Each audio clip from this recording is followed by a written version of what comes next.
ishee akkam jirtu nagaa keessanii fayyaa keessanii nageenyi faraarri waaqayyoo sanii baay'atu eebbaaf beekuu irraan jirtan hundi keessanii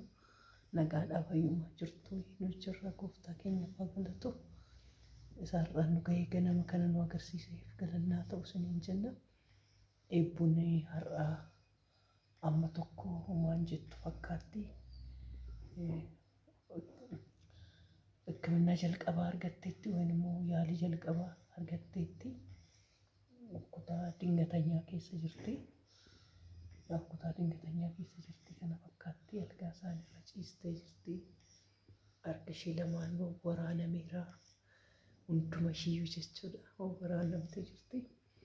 amma tokko qilleensi ishee har'a wayyaa fi xiqqoodhuma jechuudha kanaaf mana yaalaa keessa jirra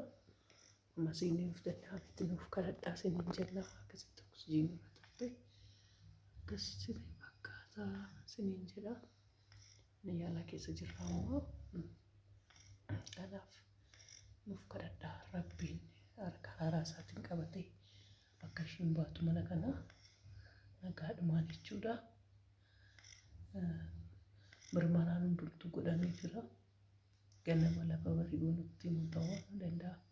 Covidiness godhamee jira kana kanarra jirti eebbuun keessanii sinuuf kadhadhaa nuuf cimaatii yaa jireenyi kaa yeroo tokko olii yeroo tokko gadii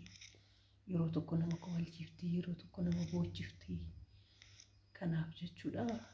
cinqii nutti baay'ee sinitti agarsiisuu jechuun yaa waan maaluma keessa jiru sini barsiisuu sinitti agarsiisuu fi beekonis uftachi kun gama sanchiiftee abbaafaana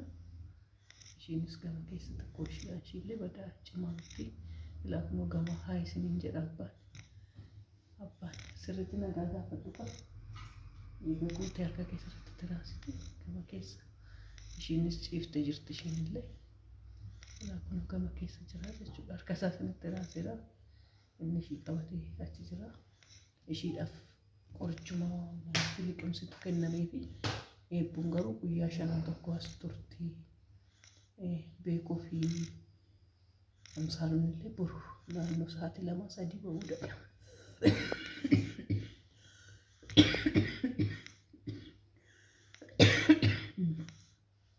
Qofaatti turra malee jechuudhaan eebbuun garuu turra.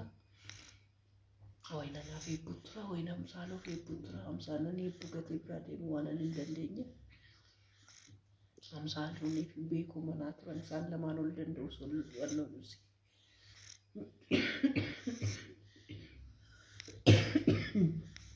eefamuun kan dhibbadhee asmiin konatti ka'etti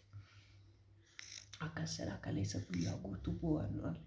halkan guyyaa tokko guutuu bu'aa olee bu'oo mataasi danda'an jiru kanaafan sinitti kaa qaqqaalota kun siniin jedha eebbuu keessantu nama gaddisiiste eebbuu keessan laalaa eebbuu keessan harka ishee akka hubannu hin jenne harka tokkoon qabiin jira akkasitti kun harka ishee isa kana jechuudha susan immoo ofirra godhatte akkasitti ciiftee jirti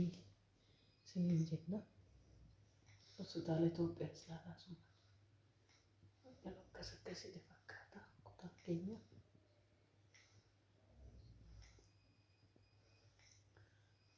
nama shantu ciisee jira yoo piraayiveetii nama agarsiisu gaarii ta'an nama koofi maatii dhuma koon agarsiisaa jira anuma koon agarsiifataa jira kanaaf jechuudha siniin jira sagaleen kun dhagahamu baattee dhiifama ka namni ciisee jira waan ta'eefidha kanaaf akkuma sinwannoottan jechuudha koonuuf kadhattaniif sinumatti himuudhaa fi kanaaf siniin jira qaala tokko eebbuu keessaniif garuu kadhadhaa fi mucaa keessanii jechuudha waaqayyo akka ishee fayyisee ishee kaasuu namuun gaddisiistu naataachuu baay'ee nama gaddisiisti akkasiidhaan siniin jedhaa Dibooraan immoo kophaa ishee mana jirti manni itti cufame yaa beekos waan baay'ee dhukkubeef malee ani qofaan goyuu fidee dhufuu danda'a ture beekos galgala baay'ee dhukkubee jenna achumaan walumatti ilaallatille jeetuu dhufee siniin jedha Kanaafiyyuu nuuf kadhannaan nama tokko nagaa Rabbii fayyisee mana kana keessaa akka ishee baasu fayyisees akka dhaabu akka isiniin jedha. Namoonni hedduun immoo tiivii araaranaan jettanii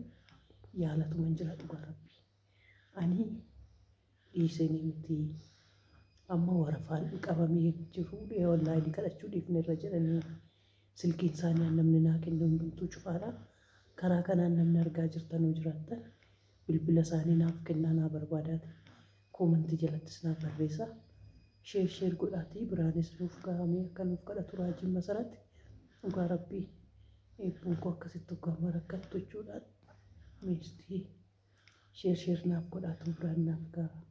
Hundi keessanii akka raajii masarratti naaf ilaalu yoo danda'ame yaanis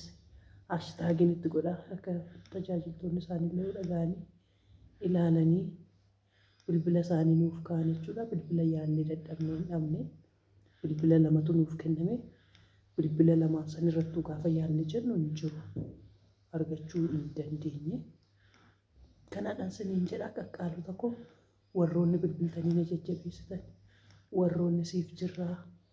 aayisoosh naan jettan hundi keessanii Waaqayyo koo dachaadhaan sinaa eebbisu eebbifamaa. Ammas na biraan daa'imman dabamina naaf kadhadhaa jajjabeessaa laayikii godhaa sheerii godhaa siniin jedhaa qaqqaalota koo warroonni suuper taankis nu bittanii galatoomaa siniin jennaa. Galatoomaa hundi keessanii warroonni akkas godhaa jirtan hundi keessanii Waaqayyo gooftaan koo sinaa eebbisu eebbifamaa. Alaamanni keessanaa eebbifamu siniin jedhaa nagaan naaf turaamu.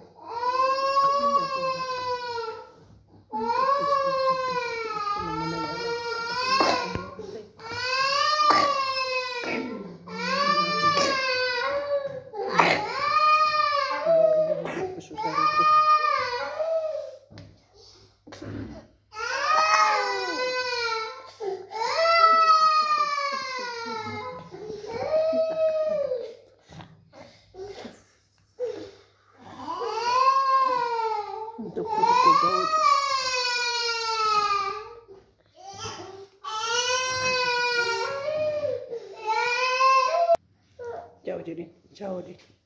nagaan oolaa nagaan bulaa kadhadhan kunaanis nalkuu jiran naaf kadhadhaa jedhi beekuu keessaniifis kadhadhaa ishee akkuma eebbuutti cimuu dhiise malee amma tokko ho'a qabdi baay'ee